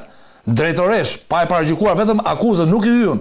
Asa jo, tha kështu, prezumohet e pafajshme. Prezumohet e pafajshme. Unë nuk i fare. Çdo kënd. Ajo tha unë s'disha jo, sepse është një person është ndjekje penale. Ne e shohim nga ana procedurale. Për grup strukturuar kriminal, detyrim paraqitje. Tani pyetja, ore kush është më rënd si akuzë? Akuzat e Ballukut apo Karçanaj? Kjo është pyetje që ngrihet. Normal të Karçanaj grupi strukturuar kriminal, tendera çokoladash me miliona euro, që zoti Provli tha, do të thonë diskutohet tenderi midis 10 milion euro dhe 40 milion euro. Pra zbohet fjalë tendera lulesh, tendera pemësh, tendera palmash të hapura. Prandaj në raport doli çështja e zonës Karçanaj? Nuk doli. Sepse kjo i bi problematik, është lufta ndaj korrupsionit. Tani din pyetja, te çështja Balluku, a u vepru mbas ligjit? Po. Ju kërku imuniteti parlamentit me futboll, nuk e futi. Po, dhe Rama thatë njëtën që do bënim se s'ka korrupsion. A po vazhdon ndjekja penale? Po vazhdon. Po. Te zonja Karçanaj po vazhdon ndjekja penale? Po. Vazhdon. Ç'a akuzash ke këtu? Ç'a akuzash ke këtu? Pse në raportin e Bashkimit Evropian nuk doli ose nuk del media ndërkombëtare që është liruar kjo? Atëherë ata se ka pas postë vëndskriminista Karanxha tani e kupton. E lidhin pak me afrimitetin. Apo ka diçka më të rëndë aty që ata e dinë se di. Ata e dinë se çka kanë ndodhur aty dhe këto nuk e marrin. Tani e treta. E treta që dali. Vrasja e gjyqtarit Astrid Kalajan sallën e gjyqet për shkak se shkatru sistemi gjyqësor, zgjasin gjyqet me vite. Doli me një raport kjo? Shqiptarët s'kanë mod drejtësi? Doli me një raport. Ke gju? Jo. Nuk del. Po pse s'del? Atëre dalin të pyetja e parë që tha eksperti. Këta kanë investu me mbi 400 milion dollar nga bashkimi. Durrës sot kishin rënë ca kështu nga gjykata, nga prokuroria atje se e pash edhe në video. Kishin rënë to veshje tip tullash se ç'janë ato. Po të merrem qaf gjykata. Ka rënë fasada. Të ndëshkon gjykata dhe nga brenda dhe nga jashtë. Ka rënë fasada. Dhe tani këtu dalim tek reforma në drejtësi, te investimet e reformës në drejtësi, sepse duke diskutuar me një studi u diskutu kjo problem, por ç'lidhje ka reforma në drejtësi se ra Suvaja. Por tash, ç'a lidhje ka? Ore keni marrë paret, ku i keni godinat? Ku janë godinat më? Burgjet i ke jashtë standardeve, gjykatat jashtë standardeve, burgjet shqiptare janë mush plot. Ç'a ke boti? Pa pse im qef Bashkimi Evropian këto raporte dhe pse e jep mediave? Dhe janë shumë të rëndësishme këto. Pra ti shef vrasjen e gjyqtarit, shef gjithë sa vrasës janë liru për shurjet të paraburgimit. Pra ai akuzohet për 78 një vrasje me paramendim dhe lirohen. Ke me 10 që i shuhet paraburgimi. Atëherë ti i shma këto punë. Dhe na lind dyshimi që raporti që thuhet nuk janë të vërtet. Devijohen çështjet për interesa personal caktuar dhe qëllimi kryesor është të goditet Shqipëria të mos futet në Bashkimin Evropian. Çështja e Ballukut ka qenë, është dhe do vazhdoj të mblidhen provat. Tash diçka shkurt për çështjen e Ballukut. Sa vjet zgjati çështja e tunelit ekspert? Çështja e hetimit tunelit, dy tytave të tunelit, sa zgjati? Zgjati 5 vjet. Po. 7 lotet, sa do zgjasin? Që të hetohen? Sa dosh. Kështu që, a do vazhdoj çështja? Nice, un kam përshtypjen. Jo, po jemi në rregull to. Hetimi, a do vazhdoj? Kush i ka pengu? Atëherë, andi neve duhet ngrejmë zonin. Qytetarët shqiptar të mos ta lidhin fatin e ty tek disa ndërkombëtar që shohin interesat e veta. Problemet që janë me sistemin e tij, dhe ajo Suvaja, nuk është se rag godina, por është simbolik. Riparimi i fundit asaj është bën vitin 99 e ke me tabel. Është rikonstruksioni, e ke gjykatën, ke foto. Pra 99, po do të jemi 2000. Qoftë se është investimi i BE-s, janë supervizor të BE-s dhe janë shumë të mirë paguar. Prandaj po them, ne konstatojmë Kjo është një nga arsyet që s'mora gjykatën e kemi shmangje. Dhe këtu, domethënë, kemi shmangje nga problemet e vërteta. Dhe ne do kemi kjo pyetje e Ballukut. Po pse si bën pyetje të tjera aty për të? S'bën sepse opinionin ndërkombëtar, mediat ndërkombëtare dhe lobistët që janë marrë me reformën e cilët kanë marrë parë se parët i kanë marrë vetë ato. Se fati që s'është bë godin, s'është bë, kush i mori parët i ka marrë vetë, me rrogat larta, me shpenzime të tjera. Dieta. Me dieta, me Faleminderit amortizator. Po. Tani, ç'mendon ti se do të ndodh me këtë dosjen Balluku? Një fletëthirrje e dytë ka shkuar dhe për Ilitarin, ish futbollisti kombëtares shqiptare, ne nuk e dim se për çfarë do ta pyesin ata aty brenda, por që lidhet me çështjen Balluku, kryeministri bën dhe një lëvizje të lezetshme në fjalë që thotë keq menaxhimi i prokurimeve publike dhe korrupsion. Se kjo është. Po mbi ata ka aftësinë vetë lojës politike. Ashtu kemi ç'i bëjmë atë. Për PR s'ke ç'i thotë. Edhe si e lexon tani çdo të ndodh. Atëherë ta vazhdoj pak ku e la miku jam. Fakti i relatimit të çështës Balluku dhe mos relatimi të çështjeve të tjera e gjykoj si një luftë dhe brenda klaneve të PS-s. Mendoj unë, thjesht hipotezësh. Pra e amplifikojmë këtë për të goditur këtë pjesë, se kjo lidhet dhe me Velien që folim përpara. Po na ikën një klan dhe kemi nevojë për një klan ndihmues tjetër? Kur themi klan nuk kam parasysh kriminal, ëh. Jo grupime politike, ëh, grupime politike aty. Fraksione, nuk flas për fraksione. Për klane mafioze, absolutisht. Kështu që në këtë kuadër shikoj dhe amplifikimin që çdo. Çështja Balluku për mendimin tim, unë e para njerë respekt për Ilitaren si futbollist dhe si menaxher shumë i suksesshëm në fakt që ja ka ngritur emrin shqiptarëve në nuk e njoh fare personalisht, thjesht nga distanca. Më bën përshtypje fakti pse Balluku e poshtë hetohen dhe Balluku e lart nuk hetohen. Kujt i thua Balluku e lart? Nuk e di. Gjeti. Jemi Balluku e poshtë apo Balluku e lartë? Balluku e poshtë e tonë. E para dhe e dyta. Po mirë, kryeministri tha dhe këtë. Kushdo mund të hetohet, tha unë vetë mund të hetohem nga një prokuror pa e ditur as që jam në tim. I ka thonë sot tek intervista. Tashi, kryeministri pak fare dalin nga tema. Kryeministri është kërkuar dëshmitar për çështjen e klubit Partizan. Po, në çështjen Berisha, po. Përballë Berishës do. Një vit e car, s'pre të them emrin e studios. Filluan ishin ca kështu nga ata të zellshmit politik dhe isha në këtë pozicion. Absolutisht për të mbrojtur asnjë palë. Nuk duhet ta, por I thash loja e vendimeve kolegjale. Që kanë parasysh vendimet e KRT-s, vendimet e Këshillit Bashkiak dhe vendimet e Këshillit Ministrave. Se nëse hapet loja e vendimeve kolegjale, I thash do të kthehet bumerang dhe erdhi bumerang. Okej. Kaq këtë duhet të thoja. Ndërsa kryeministri e ka minimizuar, Ballukun e ka vendosur krah politik flas, e ka vendosur përsëri prapë në fier. Le të shpresojmë që do rezistojmë, por kam përshtypjen që mund të bjerë edhe ajo kështjellë. Edhe kryeministrit, ndoshta me riformatimin e të ambasadës amerikane mund të ketë ndryshime të tjera. Pra po thuaj që I bie kështjella që ka ndërtuar deri tani kryeministrit. Kështjella kanë parasysh politike. Ballukun si peshë e madhe. Këtë ishte sepse tek e fundit rezultate të fuqishme, nuk e di, s'po diskutoj rrugën tash, sepse faktikisht gjithmonë kam qenë dhe jam I opinionit, jo I fakteve, që në zgjedhje e Partia Socialiste do kishte fitore, por ka pak smallim të fitores, le të themi, ose shumë smallim fitores, por fitoren mendoj se do ta kishte. Jam kundra këtyre ndërhyrjeve të çfarë do lloj, domethënë jam për lojë të pastër, por nuk është se jam unë vendimarrës. Kështu që në këtë kuadër dhe Balluku I duhet si krah, por ndoshta për rivalitet, sepse të kuptohet që Balluku me Erion Velin nuk kanë qenë një linjë, një linja rivale, për Ballukun dolën që sponsorizote protestat e opozitës ke bashkia nëpër media flas gjithmonë. Kështu që kjo lloj tentative për t'ia liruar pak Ilitarin me sapun Erion Velis nga qava, figurativisht gjithmonë po themi. Kështu e kuptoj. E qartë. Kranxha të të bëj një pyetje, nuk po e trajtoj si temë, po ta bëj thjesht një pyetje. Rikthimin për hetim të çështjes së gjyqtares Rena Gjoka, vendimi I apelit të gjykatës kundër korrupsionit e krimit organizuar. Çfarë do thotë kjo? E para e thot se e para tregon për dështimin e organeve të vettingut.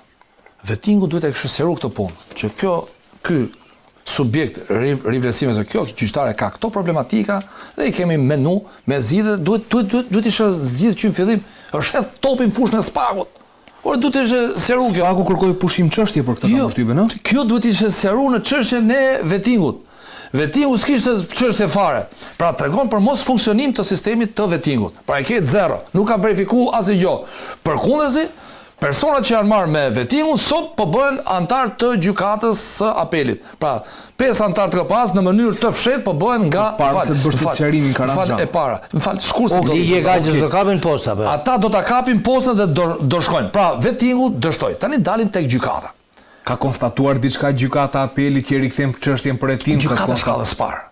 Okej. Tani, kur shkon çështja sot me ndryshimet e fundit, kod që ka ndodhur 2017, kodin e procedurës penale, më parë, pushimin e çështjes e bënte prokurori. Merrte vendim për pushimin e çështjes. Sot nuk e pushon më prokurori për krime, se për kundërvajtje penale po e ka drejtën përsëri prokurori, por sot kur akuzohet një person për një krim, kërkesa bëhet me kërkesë për pushim çështje në gjykatë. Okej. Është gjykata që e shikon. E para herë shikon nëse janë kryer të gjitha veprimet hetimore të plota apo jo. Okej. Është pyetur ky person. Tani na rezulton që nuk ishte pyetur kallëzuesi.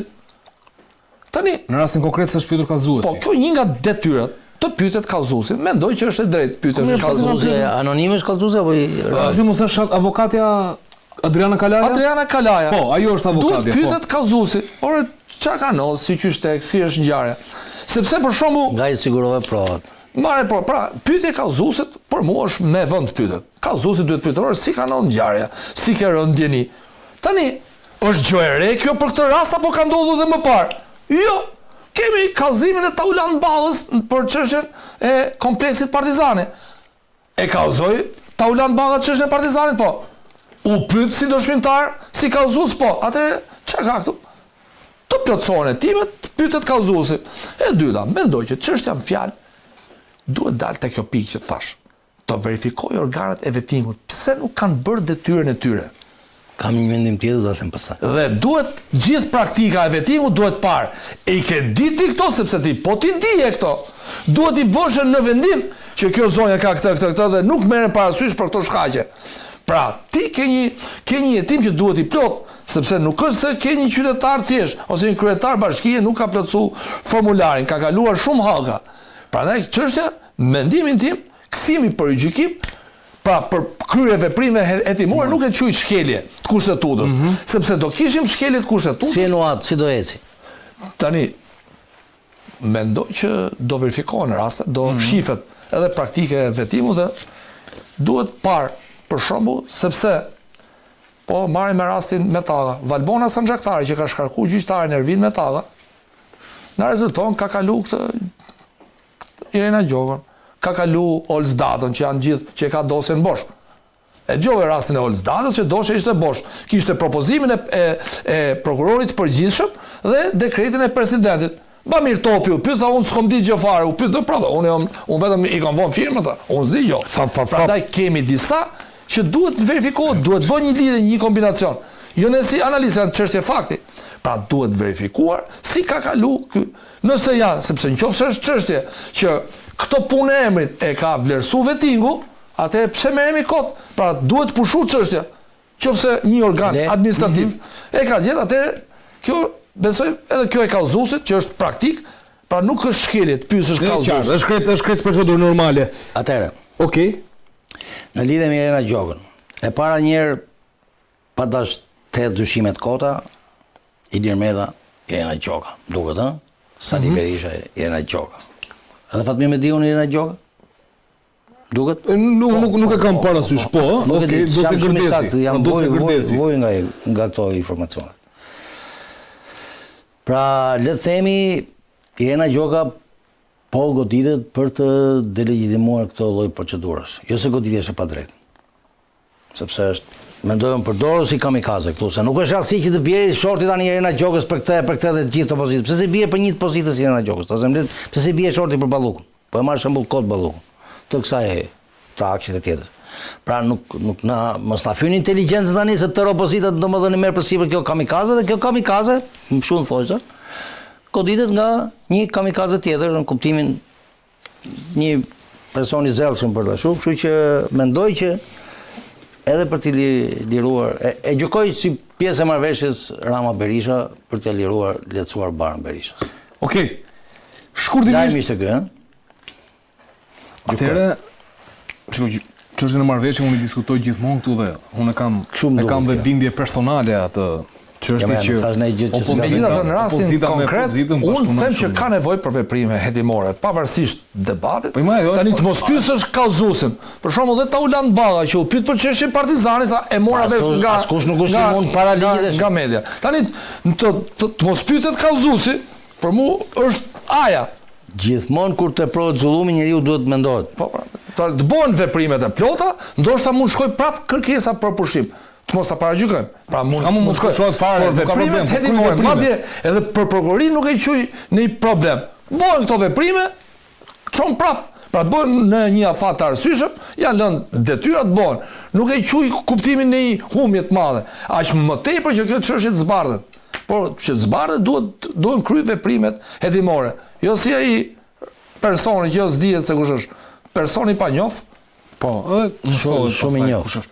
Çështja e fundit ku dua të ndalem për diskutuar me Karançën dhe Rexhepin është çfarë po ndodh në burgjet shqiptare, raporti i avokatit popullit. Lutem regjia me siglën.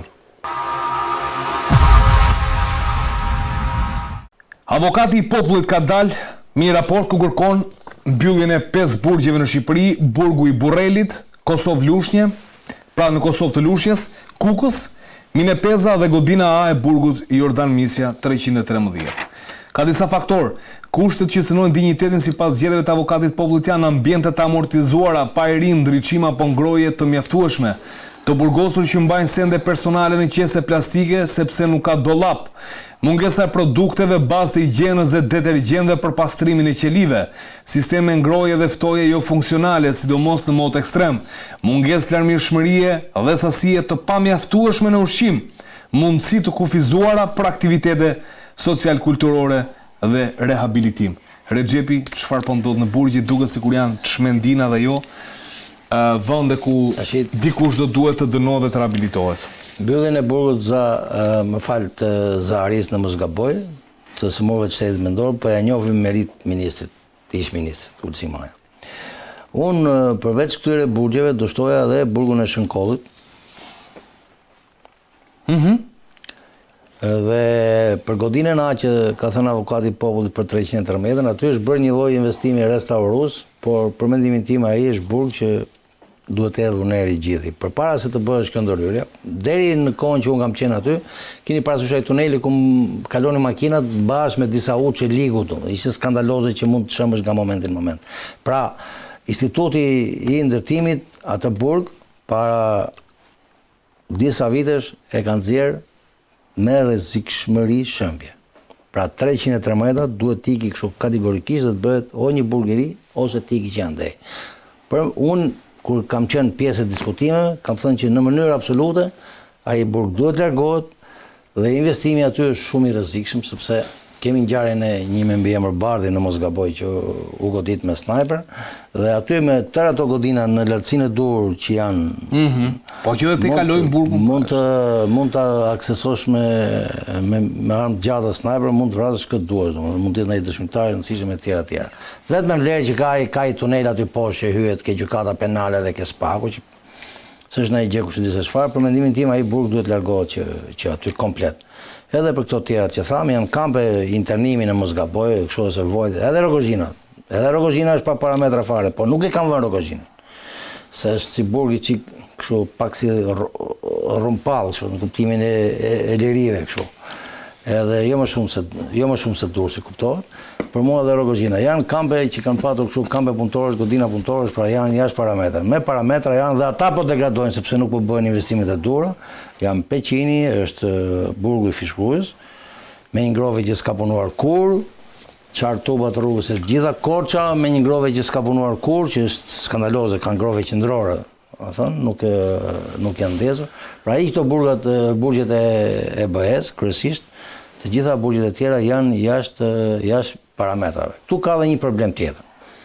Këtu është një paradoks i madh. Cilën linjë burgu do mbajmë? Se na ndodh një fenomen. Pa dash ta politizoj fare, jam në pjesën e teknikut tu. Vjen një klan thot burgjet e Hollandës. Burgjet e Hollandës janë shko ke shtëpia, hajde në burg. Një tillë Kosova më duket ai që vran një dyshuar për vrasje. Tash do mbajmë variantin holandez, variantin anglez, variantin amerikan me burgje të ashpra. Pra, duhet mbajtur një linjë profesionale, shtetërore dhe të mos lëvizim më kudorim. Sepse një Amerikan për shembull që erdhi mbas e kam thënë edhe tjetër tek burgu i Fushkruajs, pa një person të veshur jashtëzakonisht mirë me firmata, s'po e përmend firmat për efekt reklame, sa herë ka ardhur ky sa atyre, na tha 3-4 herë. 30 herë do vi ky. Ne i kthejmë në numrat të burgosit. Ne e qartë. I thyem identitet e tjera. Pastaj pjesa tjetër është vlerësimi i stafit dhe nuk janë të kollajshme burgjet. Lere çfarë thon. Burgu është min pas sahat, jo me sahat. Ai që shkoi në burg në burgun e Beqinit, ai drejtori që komanduan, ka qenë dhe nuk e dia është rikthyer në punë nga specialistët më të mirë të burgjeve. Burgun e Beqinit e kemi rikonstruktuar me personel brenda, kemi bërë rikonstruksion banjash, me mbi popullim, keni parasysh, ishte një sektor i tërë, komplet kalon në sektor tjetër. Llogarit hynin mjete, hynin dalta, hynin çekiç dhe nuk pati, kur ishte ky Kamberi, nuk pati incidente më të vogël. Dua të them me këtë, jo më tepër për të mbitur vlerat i, por burgu është vërtet min pasat. E qartë. Janë situata që të shpërthejnë, pastaj fillojmë me këto të tjerat. Regjepi, faleminderit. Karanja, pyetje fundit dhe mbyllim këtë emision sonte, se e di që dhe ju do duhet largoni këtë mbrëmje. Çfarë po ndodh në burgjet shqiptare, burgjet qirkohet të mbyllen, ky paradoksi që diku tjetër shkojnë dhe këto vajzat VIP, se janë denoncuar nëpër media. Tani na rezulton që burgjet po na dalin me probleme. Tash sot është kjo problem. Kjo ka vite. Është shumë mirë që konstatohet fakti, sepse është çështje reale. Për shembull Godina B, Ajat, për shembull Ajat që është sektori, është me probleme, për shembull me disfektimin, me insekte ka nevojë ndoshta për një shëmje totale dhe ribërje nga e para me standarde, sepse ndoshta si thot një shprehje gjermane, nuk jam aq i pasur sa të bëj një makinë të përdorme. Pra ajo çdo investim është dëm atë. Po çdo investim është dëm, është aq më tepër që ka rezultuar që, domethënë, do të jemi të saktë që në kohën që janë bërë investime në atë punë, ministrinë në atë burg, se burgjet varen nga Ministria e Drejtësisë, Ministria e Drejtësisë ka qenë nga partia e Ilir Metës, pra i ka pas vetë burgjet që i ka pas në investime, kamera dhe gjitha. Prandaj, kjo është një çështje fakti. Por dalim prapë te reforma në drejtësi. Ku shkon parat më vonë? Sepse burgjet janë pjesë e ndjekjes penale. Sepse qëllimi i ndjekjes penale është faza fundore është burgu. Pra, ti e nise me ndjekjen, me kallëzimin, me dënimin e personit burgun. Tash prapë tu dalim për investime. Aty të bi fasada. Aty te gjykata apelit nuk ka kushte për të bërë kontrollin, pra janë jashtë kushteve. Pra këtu të bi syvaja, gjykata e Tiranës s'ka kushte, kjo tjetër s'ka kushte. Burgjet janë jashtë standardit. Ore, ku jemi ne? Mungesë larmishmërie dhe sasiet pamjaftueshme në ushqim. Po për ushqime. Pra, edhe po çan, por kosta është shumë e lartë, ka abuzime. Ka abuzime, edhe tendra. Pra, tu është përmenis, hedim po. Në kohën që ne kemi qenë, pa dash të bëj kështu reklam, edhe s'po përmend asnjë titullar, arriti që protestonin për vezën e vogël. Pra, deri këtu shkoi niveli i ushqimit. Nuk hanin vetëm për kapriço, për ndjenjë të fortës dhe diçka tjetër për burgjet. Një fjali, shteti shqiptar ka shumë kusur me burgjet, në ç'kuptim. Europa, burgu i re që është bërë aty ku është bërë, vetëm se aty u gjet tokë pa lek, tokë shtetërore. Pra, 14 milion, 15 milion investon Europa, ti nuk investon 1 milion, se tokë do bësh në trushë ai burg. Në një vend shumë të afërt me qytetin, vend shumë i mirë, në një fshatin trushë në rrugën e Velipojës, dhe shteti nuk blen për shembull 500.000, 300.000, 1 milion. Ai thjep 20. E ka mundsinë. Ambientet amortizuara pa eri ndriçim apo ngrohet mjaftueshëm. Po këto janë duke si çmendim. Po këto janë çusi ku diun. Këto janë fakte që dihen. Pa thush, është sigur thush që Kali Skënderbeut është në Durrës, po ti edhe Kali në Tiranë edhe kanë pa gjithë, këto burgjet dihen se janë. Pra çdo raporti avokatit popullit, se burgu u ndërtu sot dhe ti po bën kolaudimin dhe po e shef që është penxheria nuk është aty ku duhet. Ne këtu na rezulton që kemi të bëjmë. Burg që kanë dalë ilegale me që ngot lutet. Aty kemi filmin Njësit i Gueril, që dolën ata komunistët të grupit të Tiranës, që dolën aty, që knonin kong dhe me qysi çan atë murin dhe dolën. Pra është te zona Jordan Mises, di edhe pra ti i burg 41 që është bërë edhe më parë. Pra praktikisht këtu një burgosur është zero mundësi të rehabilitohet në ato lloj kushte. Këtu burgu me këto kushte të avokatit popullit është ndëshkim. Pra paraburgimi dhe burgimi është ndëshkim. Pra qëllimi kështu janë bërë edhe në Mesjet. Është ndëshkim i rënd që futeshin ato birucat në vende me lagështirë, me qëllim degradimin e personit. Me e qartë. Ervin Karanja të falenderoj. Pa llogaritur dhe mbi popullimin. Po ajo ishte 60% tani këtu kemi mbi popullim, thuhet mbyllen burgjet. Po ku ti çojmë të ropë ti udhim det ose të marr burgje det, se kemi pa filme që ka edhe burgje kuadër të asfaltimit të vipave që i majnë det në vapor. Njëra nga pyetjet ishte a mund të mbyllen, pra kemi hapësira për të dërguar diku? Vetëm nëpër vapora ti mbyllen. Bëjmë Alcatrazi më thënë. Po. Faleminderit shumë Ervin Karanja për gjithë informacionet që ndave sonte. Artare Xhepi kënaqësi që kisha sonte në Skenkrim Skrimi për analizën tuaj si ekspert kriminalist. Shikues nderuar, kjo ishte gjithçka që ne kishim përgatitur për mbrëmjen e kësaj të mërkure ku analizuam një sër çështjesh me dy të ftuarit tan. Unë ju ftoj të shihemi të shtunën në orën 20. Natën e mirë.